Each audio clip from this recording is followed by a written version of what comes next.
We do want to start now with our top story. Investigators with the Canadian Armed Forces are in Kamloops right now trying to find out what happened in the crash that killed Snowbird's Captain Jenn Casey. With more, we're joined by Victor Kaiser, reporter for Radio NL in Kamloops. Thanks for joining us this morning. Good morning, and thank you for having me. I'm glad to be here.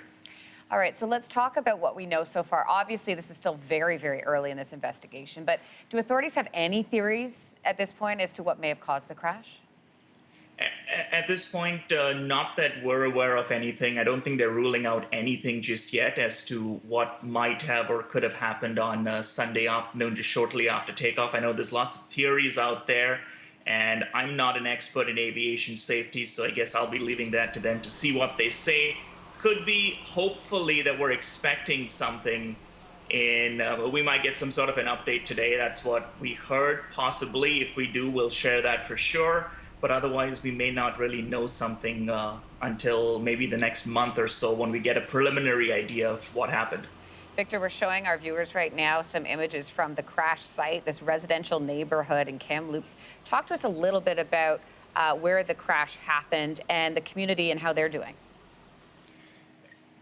Community is hurting as far as I'm aware because the site, it's close to the airport. It's typical suburban type neighborhood you have in Kamloops. The plane takes off and you have lots of people going out by the airport there to video the snowbirds, who I'm not sure the last time they were in Kamloops per se, but people going out there to see them take off and go towards Kelowna.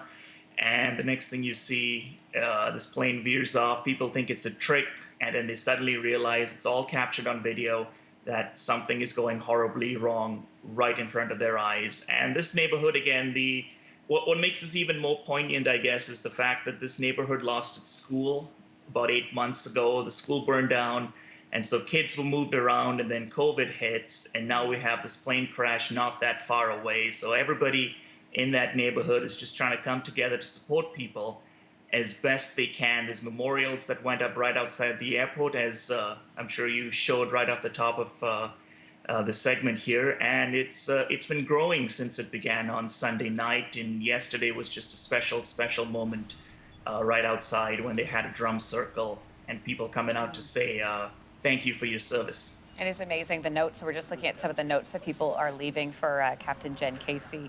Also, tell us a little bit about the flyover that took place with some pilots that got together.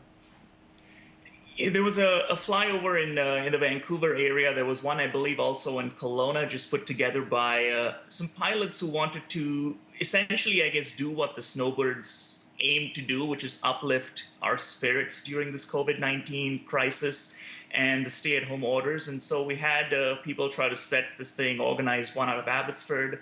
And they didn't fly over Kamloops per se, but they flew over the lower mainland. That was the plan. And I haven't seen too many videos or images from that, but from what I could guess, it's going to be a pretty special moment for sure for people to take in.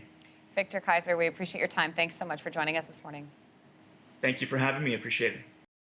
Thanks for watching. If you like this, be sure to subscribe here. And you can check out more Your Morning videos right here.